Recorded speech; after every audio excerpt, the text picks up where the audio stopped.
പറയുന്നത് ഒരു സാങ്കല്പിക കഥയാണ്. അവറാച്ചന്റെ കുട്ടിക്കാലം.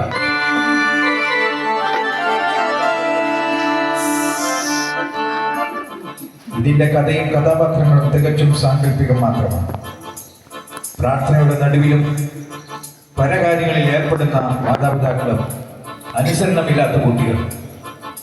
അതാണ് ഈ കുടുംബത്തിന്റെ അവസ്ഥ.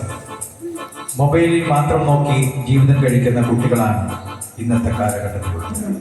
ഈ കുടുംബത്തിലേക്ക് നമുക്കൊന്ന് കടന്നുചെല്ലാം.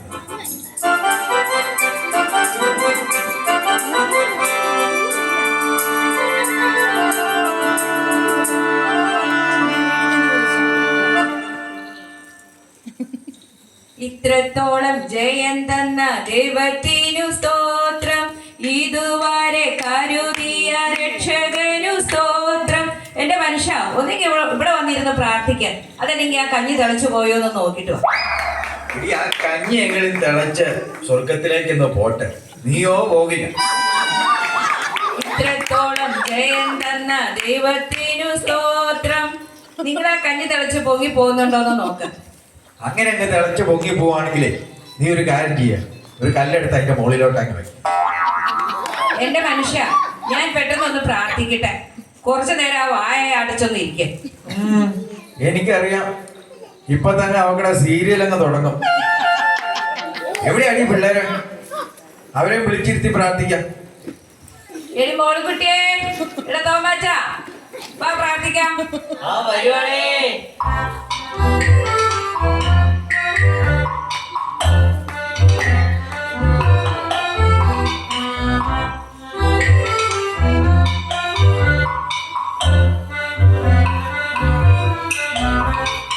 എടാ ഇവിടെ വാ.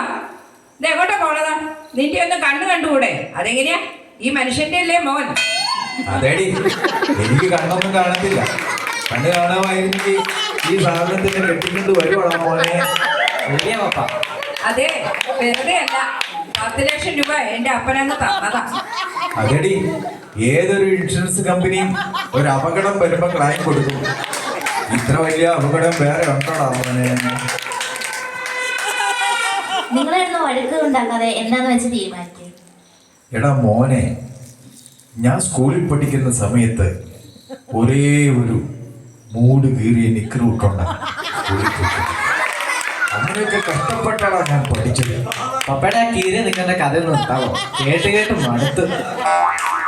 ആ എന്നെയും ജോഷി എപ്പോഴും പറയും, ഞങ്ങളുടെ പപ്പയ്ക്കും ആ ഒരു കീറിയ നിക്കറിന്റെ കഥ മനസ്സിലായി. അതന്നെയാണോ? അപ്പോഴേ ഇച്ചായ, ഇവന്റെ മുടിയൊക്കെ ഒന്ന് വെട്ടിക്കാവോ? ആ മുടിയൊക്കെ നീണ്ട എന്തോ കോലം കെട്ടിയിരിക്കുന്നു. എനിക്ക് തോന്നുന്നത് എന്തോ പിശാച് കൂടിയതുപോലെ. ആ പാസ്റ്റർ ഒക്കെ വിളിച്ച് അവന്റെ തലയിൽ കൈവച്ചൊന്ന് പ്രാർത്ഥിക്കും. എടി പിശാചോ? ഇവന്റെ കൂടെയോ? ഇവന്റെ ഈ വേഷം കണ്ട ഏതെങ്കിലും പിശാച് പോലും എന്റെ അടുക്കൂടി. എടാ, നീയൊക്കെ എന്നെ കണ്ടുപിടിക്ക്. എന്നാ നല്ല മാന്യമായ വസ്ത്രം ധരിച്ച ഞാൻ നടക്കുന്നത്, നല്ല സ്ഫുടമായി സംസാരിക്കണം. ഈ പിള്ളേരാകുമ്പോഴേ ഈ പിടിവാശിയും ശാഠ്യവും ഒന്നും കൊള്ളില്ല. അതൊക്കെ കുട്ടികൾക്ക് ചേർന്നല്ല. കുട്ടികൾ നല്ല നല്ല ശീലങ്ങൾ പഠിക്കും. പപ്പ ചെറുപ്പം മുതലേ അങ്ങനെയായിരുന്നോ? ആർക്കറിയാം.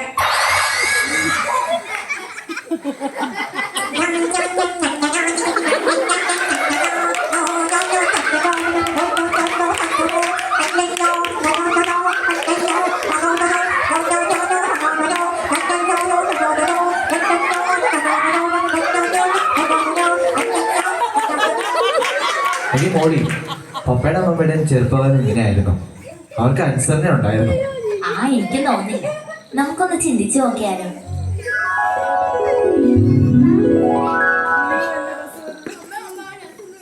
കുട്ടികളോട് കൃത്യനിഷ്ഠ പാലിക്കണം, ശാഠ്യം പിടിക്കരുത് എന്നൊക്കെ വാശി പിടിക്കുന്ന മാതാപിതാക്കൾ തങ്ങളുടെ കുട്ടിക്കാലം ഒന്ന് ചിന്തിച്ചു നോക്കുന്നത് നല്ലതാണ്. അവരെ സ്നേഹം കൊടുത്തു വേണം നന്നായിരിക്കാൻ. ഇന്ന് പല കുട്ടികളും തെറ്റിപ്പോകുന്നതിൻ്റെ കാരണം കഠിനമായ ശിക്ഷയാണ്. ഇത്രയേറെ കുട്ടികളെ ഉപദേശിച്ച ഈ അവറാച്ചാൻ്റെ കുട്ടിക്കാലത്തേക്ക് നമുക്കൊന്ന് കണ്ടുപിടിക്കാം.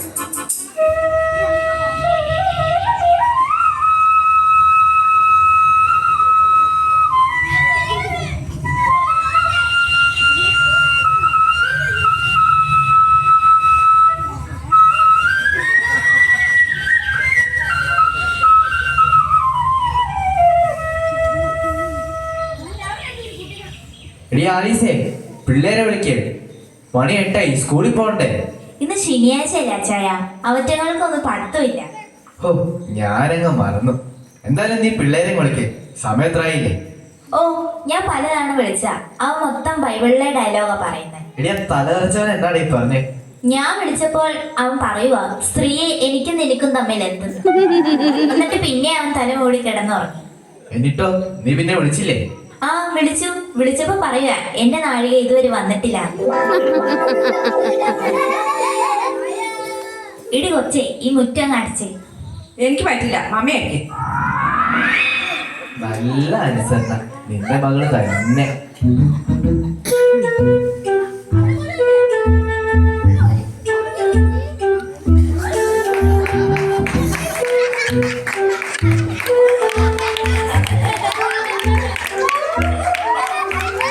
ഇതാ കണ്ടില്ലേ, നിങ്ങളുടെ രാവിലെ എഴുന്നേറ്റ് വരെ പല്ലേക്കാതെ പേരിക്കാൻ തോന്നെടുക്കും. പിന്നെ തീറ്റ പല്ലേക്കാൻ തിന്നണം.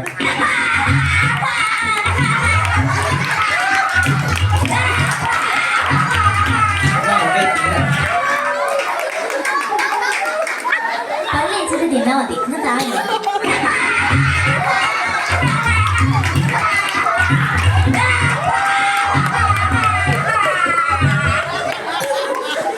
എടാ, നീ ആ എഫ്രേച്ചന്റെ മോനെ അറിയില്ലേ? കിരണെ കണ്ടുപിടിക്കുക. അതിന്റെ ചേട്ടനാ. ആ പൊന്നുമോനെ, നാട്ടിലുള്ള എല്ലാരും നിന്റെ ചേട്ടന്മാരെന്ന് പറഞ്ഞ് എന്നെ നാട്ടിക്കില്ലേടാ. ചേട്ടൻ പറഞ്ഞാലും കുറച്ചൊക്കെ വാസ്തവം കാണും. എന്റെ മോൻ നല്ല മോനല്ലേ? ഇനി നീ ആരുടെ കാര്യം പറഞ്ഞാലും അത് നിന്റെ ചേട്ടനാന്ന് നീ പറയുന്നത്. എനിക്ക് അക്രീം മേടിച്ചു തരാണ്ട് ഞാൻ പറയും. അക്രീമോ? ഐസ്ക്രീമാണോ ഉദ്ദേശിച്ചേ? ആ, അക്രീം തന്നെ. അതിനിപ്പോ എന്താ കുഴപ്പം? മോനെ എത്ര ഐസ്ക്രീം വേണമെങ്കിലും പപ്പ മേടിച്ചു തരാം. പക്ഷേ ആരും നിന്റെ ചേട്ടനാന്ന് നീ പറയുന്നത്. ആ, അക്രീം മേടിച്ചു തരുവാണെങ്കിൽ ഞാൻ ഇനി പറയില്ല. ആരും എന്റെ ചേട്ടനാന്ന് ഞാൻ പറയില്ല. കണ്ടോടി, ഇവൻ എന്താ മോനാ? ഇവന് പറഞ്ഞെടുത്തപ്പോ ഇവന് മനസ്സിലായി. ഇനി ആരെങ്കിലും മോന്റെ ചേട്ടനാണ് നീ പറയോ? മിടുക്കൻ മിടുമിടുക്കൻ. എന്നാലേ നീ ആ സിബിച്ചായന്റെ സിൽജുവിനെ കണ്ടുപിടിക്കും. അതെന്റെ ചേട്ടനല്ല, അതെന്റെ ചേട്ടനല്ല, അതെന്റെ ചേട്ടനല്ല കേട്ടോ. അതെന്റെ ചേട്ടനല്ല, അതെന്റെ അനീനാണ്, അനീനാണ്, അനീനാണ്, അനീനാണ്, അതെന്റെ അനീനാണ്, അനീനാണ്, അനീനാണ്.